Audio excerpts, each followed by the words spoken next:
बहुत समय पहले भारत के एक छोटे से गांव में रामू नाम का एक ईमानदार और मेहनती किसान रहता था। वह अपनी पत्नी सीता और दो बच्चों के साथ एक साधारण जीवन जीता था। रामू के पास केवल 5 बीघा जमीन थी, जिस पर वह खेती करता था। वह अपनी ज़रूरतें पूरी करने के लिए दिन रात मेहनत करता था। उसकी ईमानदारी और सादगी के कारण गांव के लोग उसे बहुत पसंद करते थे। रामू की ज़मीन के ठीक पास ही एक बड़ा ज़मींदार ठाकुर जगत सिंह का खेत था। ठाकुर गांव का सबसे अमीर और ताकतवर आदमी था। उसे गरीबों से बात करना पसंद नहीं था और वह हमेशा अपनी ताकत से दूसरों पर रौब झाड़ता था। एक दिन ठाकुर ने देखा कि रामू की ज़मीन उसके खेत से मिलती है और वह उपजाऊ भी है। उसने सोचा, अगर मैं यह ज़मीन अपने खेत में जोड़ लूँ तो मेरा खेत और बड़ा हो जाएगा और मेरी ताकत और बढ़ जाएगी। ठाकुर ने अपने नौकरों को बुलाया और कहा, जाओ, रामू से कहो कि वह अपनी जमीन मुझे बेच दे। नौकरों ने रामू को संदेश दिया। रामू ने शांतिपूर्वक कहा। यह जमीन मेरे पूर्वजों की है।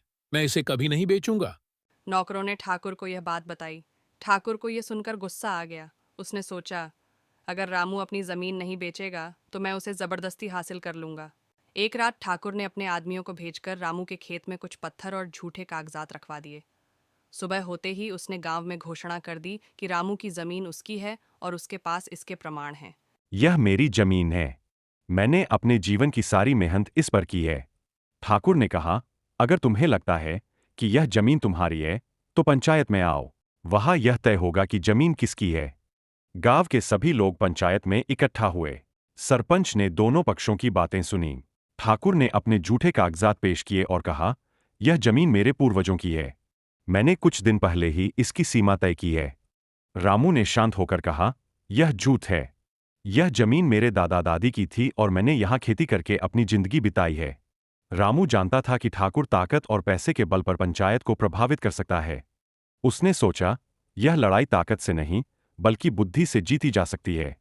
रामू ने पंचायत से कहा, अगर यह जमीन ठाकुर के पूर्वजों की थी, तो इसमें गड़ा खजाना भी होना चाहिए। मैं सुझाव देता हूं कि जमीन खोदी जाए।